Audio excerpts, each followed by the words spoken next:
ایک یہ بیان کیا جاتا ہے اور جو ہمارے خطیب واعظین ہیں وہ بڑے مزے سے بیان کرتے ہیں اور یزید کے بارے میں فسق و فجور گناتے ہیں کہ وہ شرابی شخص تھا، لوگوں کی عزت و آبرو کے ساتھ کھیلا کرتا تھا،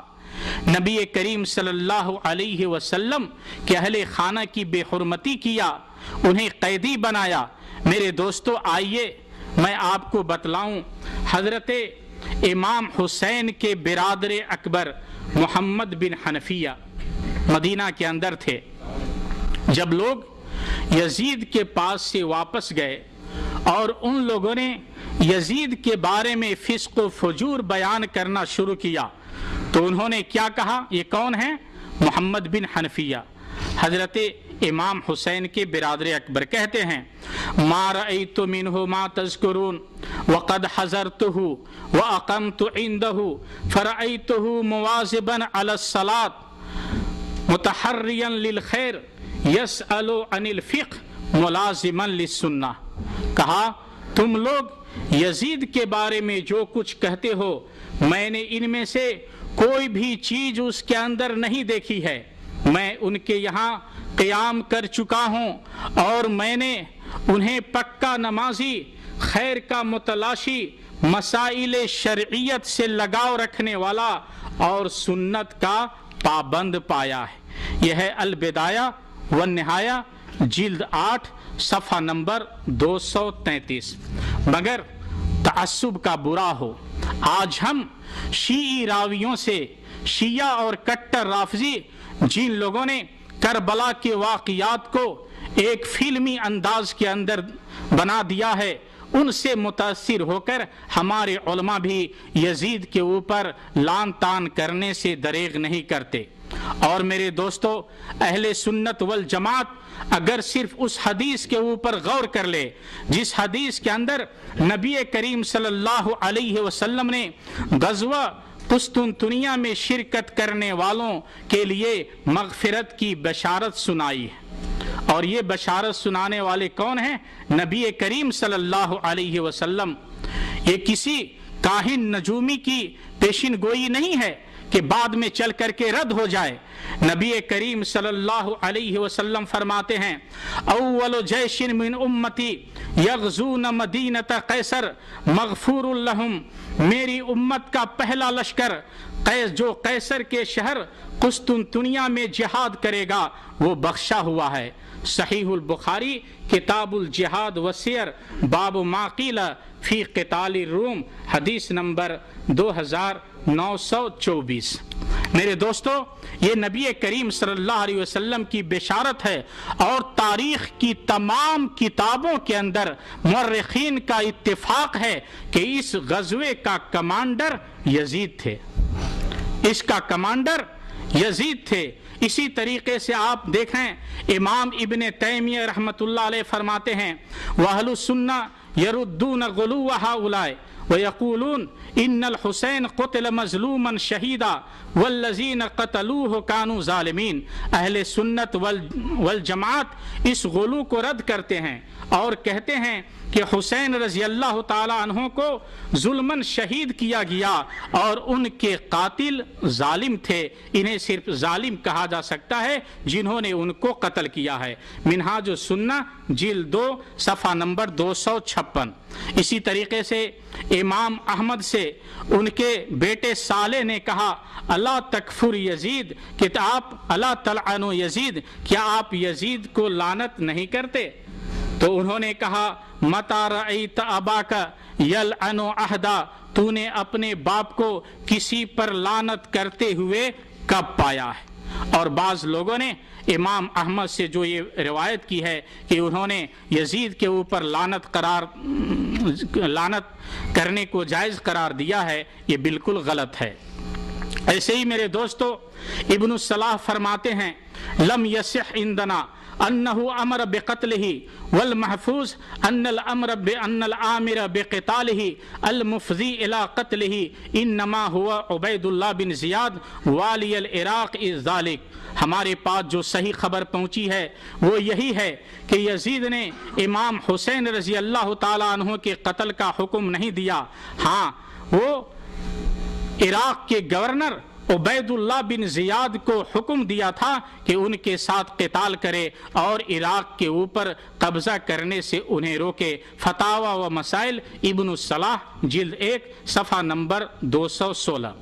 امام ابن تیمیہ رحمۃ اللہ علیہ فرماتے ہیں ان یزید بن معاویہ لم یامر بقتل الحسین باتفاق اہل النقل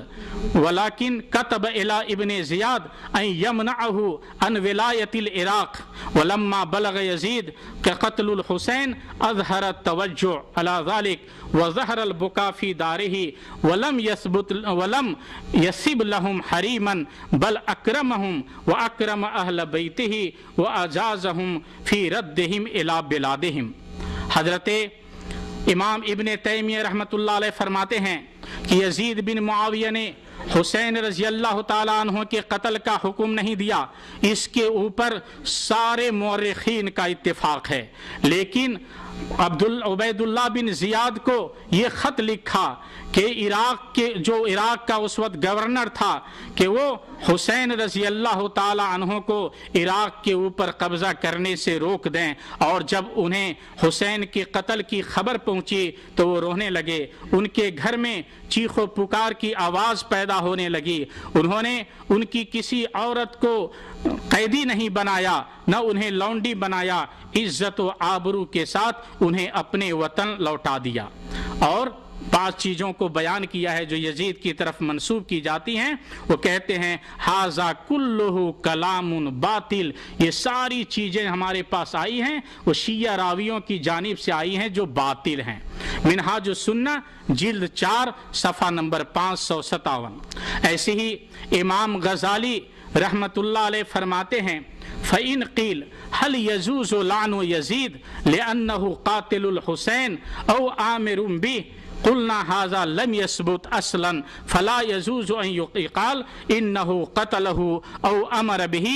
ما لم يثبت فضلا عن اللعنه لانه لا تجوز نسبة مسلم الى كبيرة من غیر تحقیق۔ غور کریں، حضرت امام غزالی فرماتے ہیں اگر کہا جائے کہ کیا یزید کے اوپر لعنت بھیجنی جائز ہے اس لیے کہ یزید نے امام حسین کو قتل کیا ہے یا قتل کا حکم دیا ہے، وہ کہتے ہیں ھذا لم یثبت اصلا، یہ سرے سے ثابت ہی نہیں ہے، نہ تو یزید نے قتل کا حکم دیا ہے نہ اس نے خود ہی قتل کیا ہے، تو یہ کہنا کہ اس نے قتل کیا یا قتل کا حکم دیا ہے بغیر دلیل کے جائز نہیں، چہ جائے کہ اس شخص کے اوپر لعنت بھیجی جائے۔ یہ حوالہ آپ دیکھیں احیاء علوم الدین، امام غزالی کی مشہور کتاب ہے، جلد 3 صفحہ نمبر 134۔ اسی طریقے سے امام ابن کثیر رحمت اللہ علیہ فرماتے ہیں وَلَيْسَ كُلُّ ذَلِكَ الْجَيْشِ كَانَ رَاضِيًا بِمَا وَقَعَ مِنْ قَتْلِهِ بَلْ وَلَا يَزِيدُ بن معاویہ رضی بذلك واللہ عالم، اور والذی یکاد یغلب علی الظن ان یزید لو قدر علیہ قبل ان یقتل یعفو عنہ کما اوصاہ ابی وکما صرح ہوا به مخبرا عن نفسه بذلك وقد لعن ابن زیاد علی فعله ذلك وشتمه فيما يظهر ويبدو۔ کہتے ہیں کہ اس لشکر کے اندر جتنے لوگ تھے سب کے سب حضرت حسین رضی اللہ تعالیٰ عنہ سے قتال کرنے کے لیے تیار نہیں تھے۔ یزید بن معاویہ نے بھی اس کو پسند نہیں کیا اور نہ اس کو درست سمجھا، بلکہ اگر ان کے پاس حضرت حسین کو پہنچا دیا جاتا تو وہ معاف کر دیتے۔ غالب گمان یہی ہے، اس لیے کہ ان کے والد حضرت معاویہ نے بھی حسن خیر کی، حسن معاملہ کی وصیت کی تھی، اور انہوں نے بھی اپنے بارے میں بتلایا ابن زیاد کے اوپر یزید نے لعنت بھیجی اور اس کے اوپر انہیں برا بھلا کہا۔ البدایہ والنہایہ جلد 8 صفحہ نمبر 202۔ امام ملا علی قاری حنفی لکھتے ہیں الا ان الامر بقتل الحسین بل قتله ليس موجبا للعنة على مقتضى مذهب اهل السنة من ان صاحب الكبيرة لا يكفر فلا يجوز عندهم لعن الظالم الفاسق كما نقله جماعة یعنی بعینی۔ حضرت حسین کے قتل کا حکم دینا بلکہ خود ان کو اپنے ہاتھ سے قتل کر دینا بھی اہل سنت اور جماعت کے مقتضا کے مطابق لعنت کا موجب نہیں ہے، کیونکہ ان کا قتل کرنا ایک کبیرہ گناہ ہے، اور گناہ کبیرہ کے مرتکب کو کافر نہیں قرار دیا جا سکتا ہے، نہ اس کے اوپر لعنت بھیجی جا سکتی ہے۔ پس اہل سنت کے نزدیک کسی ظالم فاسق شخص کے لیے متعین طور پہ اس کا نام لے کر لعنت کرنی جائز نہیں ہے۔ ضوء المعالی علی بدء الاعمال صفحہ نمبر 86۔ رہا مسئلہ میرے دوستو، کچھ پہلے کچھ علماء نے اپنی تقریر میں یزید کو رحمہ اللہ کہا، تو کچھ اہل و سنت والجماعت بڑے سخت ناراض ہوئے، ان کے خلاف بیان دینے لگے اور ان کے اوپر طعن و تشنیع کرنا شروع کیا۔ آئیے غور کریں، امام غزالی فرماتے ہیں وَأَمَّا التَّرَحُّمْ عَلَيْهِ فَجَائِزٌ بَلْ مُسْتَحَبٌ بَلْ هُوَ دَاخِلٌ فِي قَوْلِنَا فِي كُلِّ صَلَاةٍ اللَّهُمَّ اغْفِرْ لِلْمُؤْمِنِينَ وَالْمُؤْمِنَاتِ فَإِنَّهُ كَانَ مُؤْمِنًا وَاللَّهُ عَالَمٌ، یعنی یزید کے لیے رحمت کی دعا کرنا اور رحمہ اللہ کہنا نہ صرف جائز ہے بلکہ مستحب ہے، اور وہ تو ہماری اس دعا میں بھی داخل ہے جب ہم کہتے ہیں کہ اے اللہ مومن مردوں اور مومن عورتوں کو بخش دے، اس لیے کہ یزید ایک مومن شخص تھا اور اللہ ہی زیادہ جانتا ہے۔ اس کلام کو نقل کیا ہے وفیات العیان کے اندر امام خلیقان نے، صفحہ نمبر جلد نمبر 3 اور صفحہ نمبر 288، ایسی جلد نمبر 2 صفحہ نمبر 450۔ آئیے میرے دوستو، میں اپنے کلام کو فاضل بریلوی احمد رضا خان صاحب کے فتوے سے ختم کرتا ہوں۔ مولانا احمد رضا خان بریلوی جو تکفیر مسلم کے اندر نہایت ہی بے باک مانے جاتے ہیں، لیکن ان کے بارے میں جب یزید کے بارے میں ان سے سوال کیا گیا تو انہوں نے علماء کے اقوال کو نقل کرنے کے بعد اپنی رائے اس طرح ظاہر کی، کہتے ہیں اور ہمارے امام سکوت فرماتے ہیں، ہمارے امام سکوت فرماتے ہیں